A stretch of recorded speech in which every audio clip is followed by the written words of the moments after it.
السلام عليكم، ازيكم يا حبايبي؟ اللهم صل على سيدنا محمد عليه افضل الصلاه والسلام. عملنا بقى النهارده الفراخ المشويه دي، عملناها في البيت بطريقه سهله وبسيطه خالص. وعملت جنبها طبق سلطه وسلطه طحينه، وعملت شويه مكرونه كده. بصوا اهي ما شاء الله. بصوا الفراخ عامله ازاي. بصوا مستويه كلها، بصوا ما شاء الله اهي. شوفوا قلبها عامل ازاي اهي. بصوا سخنه معلش. بصوا قلبها، بصوا طريه ازاي، طريه خالص معايا وجوس ازاي اهي. والقلب عامل ازاي. عندك بقى فلفل بتشوي جنبها، عندك بصل. بصوا البصل، انا كده بحب البصل المشوي. بصوا بصوا عامل ازاي. يا رب لو عجبك الفيديو ما تنسيش تشتركي معايا وتعملي شير او لايك. ويلا بينا نشوف الطريقه عملناها مع بعض ازاي. معايا هنا فرخه كده غسلتها وقطعتها كده 8 قطع اهي. معايا اهي. قلت انا لما اشتغل واجهز المكونات، رشيت عليها شويه ملح وشويه فلفل، قلت اخليها كده بالملح والفلفل. معايا هنا بقى طماطميه كده كبيره بشراها معايا، حابه تضربيها في الكبه براحتك، عندك صلصه براحتك. معايا بصلايه كبيره هنا، وحطيت عليها نص قرن فلفل احمر ونص قرن فلفل اخضر. مش حابه الفلفل براحتك، انا حطيتهم حامين. معايا هنا بقى ليمونتين، ومعايا معلقه كده او نص معلقه من الثوم، ومعايا كده ايه علبه من الزبادي، وخل طبعا ناخد معلقتين من الخل. معايا بقى البهارات، ملح، معلقه كده من الكمون، ومعلقه من الزعتر، وفلفل اسود، وشويه كده من اللون باودر وبصل باودر، ودي شويه من بهارات الفراخ، وهنا كزبره، وهنا نص ماجي، واحده من الماجي يعني، والملح. ادي التوابل اللي احنا هنستخدمها. حابه بقى تحطي كل ده في الخلاط وتضربيه او الكبه براحتك، انا هخليك كل حاجه لوحدها كده. هنا بقى معايا الفراخ اهي، هنزل بالبهار اهو، وهنزل بالزبادي. هاخد معلقه واحده من الخل معايا اهي، عشان انا هضيف ليمون. عندك صويا صوص حطي، عندك صوص البابريكا حطي، اي حاجه عندي كده. البهارات، البصل، وادي الطماطم المبشوره، وادي نص معلقه من الثوم. هعصر بقى هنا معايا الليمون، ما يعادل الليمونتين معايا.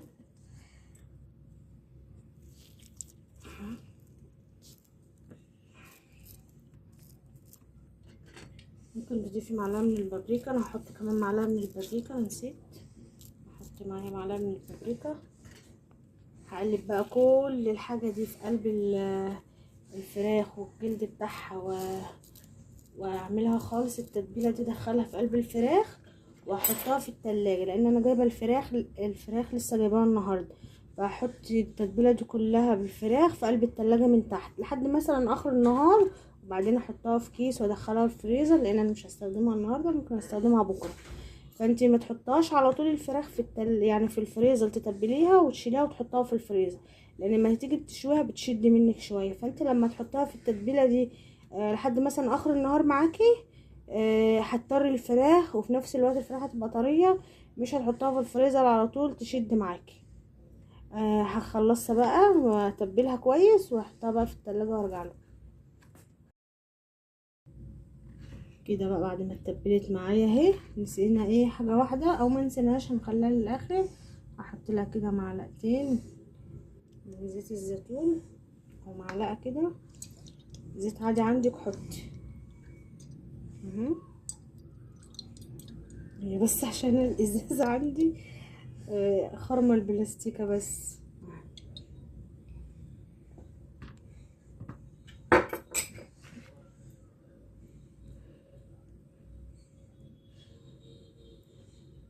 هحطها بقى، اغطيها كده بكيس واحطها في التلاجة من تحت لحد اخر النهار معايا، وبعدين اشيلها اخر الليل واحطها في الفريزر. دي الفرخة بقى اللي تاني يوم كنا متبلينها امبارح مع بعض. النهاردة بقى طلعتها كده تفك شوية كده معايا. وعملت بقى هنا الاول قلت اعمل طبقين كده من سلطة الطحينة اهو. سلطة الطحينة كده كام طبق كده من سلطة الطحينة، بس حطها في اطباق صغيرة اهي. عايزة تخليها سلطة خضرا براحتك، هعمل جنبها مكرونة عشان الولاد. بصوا انا عايزه اقول لكم والله العظيم ريحه التتبيله جميله. وحطيت بقى فيها ورقتين لوري كده، وانا بعد انا قلت لكم انها هي في التتبيله حطيتها في التلاجة يعني ايه لحد بالليل، وبعدين حطيتها في كيس ودخلتها الفريزر. فانا بدخلها الفريزر، رحت عصر عليها ليمونتين كده، ورحت حاطه قشر الليمون، وحطيت ورقتين كده من اللوري اهي كده. طلعتها اهي فكت معايا بقى. هنشويها بقى واما اخلص هوريها لكم. الشوي بقى ممكن تشوي على اي حاجه عندك في صينيه تدخلها الفرن. ممكن على جريلا، انا عندي الجريلا دي كده عندي من زمان، بشوي عليها كده على البوتاجاز اهي. بحط عليها كده على الشوايه وبشوي على البوتاجاز. انت عندك صينيه، عندك البتاعه بتاعت الشوي اللي بتحط في البلكونه، اي حاجه بقى للشوي بتستخدمها استخدمي شوي عليها. هشوي وارجع لكم. كده بقى انا حطيتها كده على الشوايه كده على البوتاجاز، جريلا كده على البوتاجاز. هتشوي كده، ما بنضيفلهاش اي حاجه، ما بضيفش اي منكهات ولا اي حاجه على الشوايه دي، بسيبها كده زي ما هي بس الا الغطا كده هغطيها وخلاص على كده.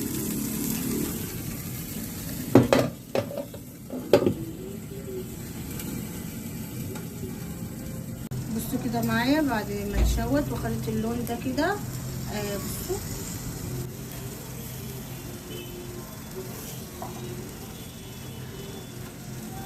كده، بصوا معايا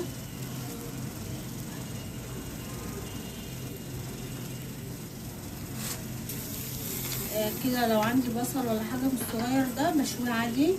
عندك فلفل احمر، عندك فلفل، اي حاجه. عايزه تحطي بقى بعد ما تخرج فحمايه ولا حاجه بنحط ايه فحمايه. اشيل الدور ده واحط الدور التاني وارجع له.